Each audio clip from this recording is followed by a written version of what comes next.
Oke, siap-siap ya. Kali ini kita nggak cuma akan belajar, kita bakal jadi detektif dalam sebuah misi kolosal. Misi yang keren banget. Kita akan menyelami dua kasus paling membingungkan dalam sejarah manusia. Dua teka-teki yang udah menghantui para pemikir terhebat selama ribuan tahun. Tapi sebelum kita buka file kasusnya, coba deh tanyain ke diri sendiri dulu. Kalau ada satu misteri universal yang bisa kamu pecahkan, kira-kira apa ya? Nah, pertanyaan inilah yang jadi bahan bakar penjelajahan kita. Dorongan yang nggak bisa berhenti buat cari tahu. Oke, sekarang kita bedah kasusnya. Jadi, kita punya dua tempat kejadian perkara yang beda banget. Yang pertama, dunia luar. Misi kita di sini adalah membongkar kode rahasian peradaban kuno yang terkubur. Dan yang kedua, ini mungkin yang paling gila, adalah dunia di dalam.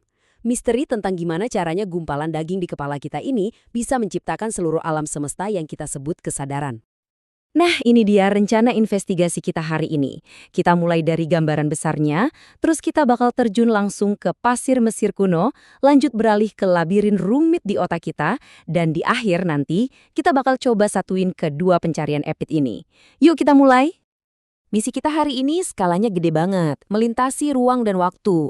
Dari zaman Firaun yang membangun monumen abadi sampai ke para ilmuwan yang memetakan galaksi di dalam pikiran kita. Skalanya emang luar biasa. Tapi pertanyaannya tetap sama, siapa kita dan gimana ceritanya kita bisa ada di sini? Oke, kasus pertama. Ini membawa kita ke suatu tempat di mana rasanya waktu itu berhenti.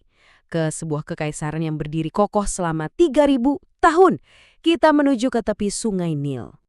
Alright, para detektif sekalian, yuk buka file kasus nomor 1, Mesir kuno. Gimana caranya sebuah peradaban bisa bertahan begitu lama? Rahasia apa sih yang mereka sembunyiin di balik hieroglif dan makam-makam megah mereka? Ternyata petunjuk terbesarnya ada di cara mereka memandang alam semesta. Jadi, kunci buat ngertiin semua ini ternyata cuma satu kata. Ma'at. Buat orang Mesir, Sungai Nil itu kayak jam kosmik yang sempurna. Banjir, surut, terus panen. Gitu terus. Siklus abadi ini menanamkan keyakinan bahwa seluruh alam semesta itu berjalan dalam keteraturan yang agung. Nah, tugas Firaun adalah menjaga Ma'at dan melawan musuh bubuyutannya, kekacauan, atau yang mereka sebut Isfet. Obsesi pada keteraturan inilah yang membentuk segalanya, terutama cara mereka menaklukkan kematian. Dan yang ini, wah ini beneran gila. Proses mumifikasi itu bukan sihir loh, ini tuh prosedur ilmiah yang super presisi selama 70 hari. Mereka tahu persis apa yang mereka lakukan. Otak dianggap nggak berguna jadi dikeluarin lewat hidung pakai pengait. Organ-organ lain diambil tapi jantung yang mereka anggap pusat kecerdasan ditinggalkan. Terus tubuhnya dikeringkan pakai garam natron selama 40 hari dan terakhir dibalut. Ini tuh kayak sains forensik kuno dalam bentuknya yang paling menakjubkan. Dan ternyata dari praktik bedah-membedah mumi ini muncul pengetahuan medis yang wah jauh banget di depan zamannya. Mereka punya papirus Edwin Smith yang pada dasarnya kayak buku teks bedah trauma modern tanpa ada doa atau mantra sama sekali. Mereka bahkan punya tes kehamilan dengan akurasi 70% dan menciptakan prostetik fungsional pertama di dunia. Ini bukti nyata kecerdasan mereka yang nggak main-main.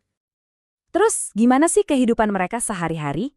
Nah, kita dapat kesaksian langsung dari masa lalu nih. Suara seorang ayah yang lagi nasehatin anaknya. Ini nunjukin dengan jelas, di Mesir kuno, pengetahuan itu adalah kekuatan. Para juru tulislah yang jadi roda penggerak birokrasi raksasa ini, bukan para prajurit atau pengrajin. Oke, cukup dulu bukti-bukti dari gurun pasir. Sekarang, investigasi kita bakal belok tajam banget. Kita tinggalkan dunia luar dan terjun ke TKP yang jauh lebih kecil, tapi jauh lebih rumit. Yap, kita masuk ke dalam tengkorak manusia buat menyelidiki misteri kesadaran itu sendiri. Pertanyaannya, kesadaran itu adanya di mana sih? Nah, para detektif pikiran alias ahli syaraf udah nemuin beberapa tersangka utamanya di otak kita. Ada sistem talamokortikal yang jadi hub pusatnya, ada formasi retikular yang jadi tombol power buat bangunin kita, dan ada sinkronisasi gelombang gamma yang tugasnya kayak sutradara, nyatuin semua data, gambar, suara, rasa, jadi satu film utuh yang kita sebut realitas. Nah, disinilah kita mentok. Ini dia inti dari semua misteri ini. Kita tahu apa yang terjadi di otak, listrik dan kimia. Tapi kita sama sekali nggak tahu gimana ceritanya percikan neuron itu bisa berubah jadi pengalaman merasakan manisnya madu, atau melihat dalamnya warna biru, atau hancurnya patah hati. Inilah yang disebut masalah sulit kesadaran. Sekarang ada dua teori besar nih yang coba nge-crack kode ini. Yang pertama, teori ruang kerja global. Bayangin aja otak itu panggung teater, kesadaran itu kayak lampu sorot yang nyorot informasi penting, terus disiarin ke semua penonton di area otak lain. Teori kedua, teori informasi terintegrasi. Punya ide yang lebih radikal. Kesadaran itu adalah properti matematis. Semakin terintegrasi informasi dalam suatu sistem, katanya semakin tinggi tingkat kesadarannya.